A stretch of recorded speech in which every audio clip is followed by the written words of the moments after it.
Gero here for Umbra Games with a review of Knack II, a PlayStation 4 exclusive. It's quite possible you aren't familiar with the first Knack, a PlayStation 4 launch title back in November of 2013. Sony's Japan studio development team attempted to pump some life back into what I call the action platformer, a level-by-level adventure where you control a creature named Knack as he jumps, punches, and grows his way to save the human race. Now, I never quite grasped this series was supposed to somehow take place on Earth or on some other planet, but basically there was an ancient civilization that a modern human society discovered on their planet, and a scientist by the name of Dr. Vargas found a way to animate a relic, bringing it to life, and thus Knack was born. Piles of these relics are used to power human cities, but these same relics can be assimilated by Knack. In his smallest form, Knack is made up of a handful of pieces, standing just under 3 feet tall. But as Knack breaks crates and generators full of similar pieces, he can grow up to 30 feet tall. Humanity's primary enemy is a race of goblins led by Gundahar in the first game, and they tried to squash humanity with Knack being their only savior. In the second entry, it's discovered that a very technologically advanced race, known as the High Goblins, have been in hiding for centuries, and now they're attempting decimation of humanity as well, using their army of giant robots and ground troops. Knack can jump, double jump, and if you hold the button, you can do a little spinning float afterwards. There are some sections later in the game that require quite a bit of skill and timing in the platforming, and for the most part, the hit detection feels solid. While there is a lot of platforming in this game, combat also plays a big role. Knack can punch and kick from the start, and as the game progresses, Knack learns additional abilities like a 100 hand slap type thing, a charge punch, and a sort of Hadouken. Even though Knack fights 3 or so different factions throughout the game, enemies seem to fall in just a handful of archetypes. Combat is not quite as simple as I remember the first one being, as in you can't just punch your way through, as some enemies will quickly dodge your strikes. Eventually, some require specific moves to do damage to them, and you'll also have to find a way to deal with those pesky ranged enemies. As enemies hit Knack, they will knock pieces off, which shows in the form of a life bar in the upper left. As you get bigger, the life bar increases. If you cannot take damage for a set amount of time, the pieces will come back, refilling the life bar again. You can break sunstones littered across the landscapes to fill a meter in the upper left corner you can see there, and damage will instead deplete from that bar first instead of knocking off pieces. Little Knack will most often die in one hit, so you won't see a whole lot of combat with him. Now, if you do manage to die in combat or by falling off a platform, the game is filled with checkpoints, so aside from a little sunstone energy being gone, there are no major penalties for death. And Knack II has even included a skill tree, where gathering glowing blue items from chests, as well as defeating enemies, fills a meter in the lower left corner. The tree is divided into 4 parts, and your selection is somewhat limited, as you must fill in the nodes completely in each quadrant, except for the special one, in order to proceed to the next. Now, one thing I do want to mention is Knack II does include some QuickTime events, or QTE for short. This is where a button pops up during a cutscene and you have to press it really quickly in order to keep going.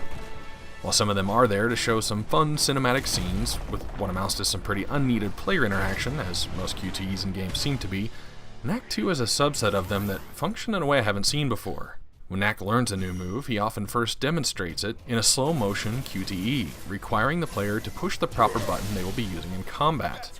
So you essentially get a cinematic tutorial for that move. I think this is an amazing underutilized usage for this mechanic. So platforming check, combat check. There's also a little bit of puzzle solving throughout the game's 15 chapters, having you press switches and otherwise manipulate the environment. You can shed Knack's pieces at any time with the push of R1 and pull them back again with the press of the same. Where the first game seemed to have specified stretches for Tiny Knack and a Giant Knack, Knack II incorporates both forms more evenly in each level. You'll be fighting in one room and need to go through an air vent to the other, so you just drop your pieces, navigate some platforms, reach the other side, and call the pieces back. Sometimes you'll be forced to open your way back up to your pieces, as a gate or door will shut behind you while you're in small form. There's also a way the developers can reset your size in a level, locking your pieces sometimes permanently as you reach a specific point. The game's collectibles come in the form of 100 chests that Small Knack has to open. This makes you constantly on the lookout for the small doors where he can walk down a ramp for the reward. While there are 100 treasures total in the game, the prize in each chest is actually random. The first game did the same thing, where you can take what's offered to you, or if you have friends that played the game, you can take what they had instead. If you don't have friends that have played the game, it looks like it either makes up some random people or picks from PSN, because I did have choices for names that I didn't recognize. Treasures either work to build a tool or upgrade that Knack can equip. For example, breaking apart sunstones around enemies will stun them, or excess sunstone energy being turned into experience. These gadgets take 4 to 6 parts, so being able to select which item you want from a chest is definitely helpful as you aim to build one or the other.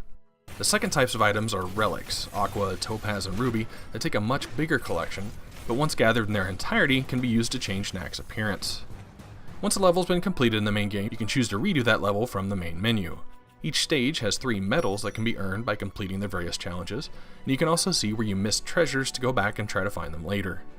You can switch difficulty modes and even start the game with your acquired skills with New Game Plus. Some additional features also open when completed in the extra content section of the main menu, featuring some time attack and Coliseum type battles, and you can even play these in multiplayer mode. All in all, it really gives the game some added replay value for completionists. Now, the dialogue in this game feels pretty juvenile.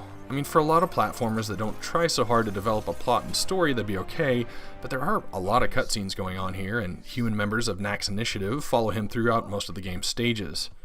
Of course, just being dialogue, it's not game-breaking, but I always say it can be average and be fine, but if you're laughing at it instead of with it, it can work against the game. While the city landscapes do look a little plain and undetailed, Japan Studio did an amazing job with the game's more organic levels, providing great-looking vegetation, and an extreme amount of it at that. I'm continually impressed by Knack's constitution, how all these parts come together and fall apart, feeling like individual pieces making him up instead of just one character model.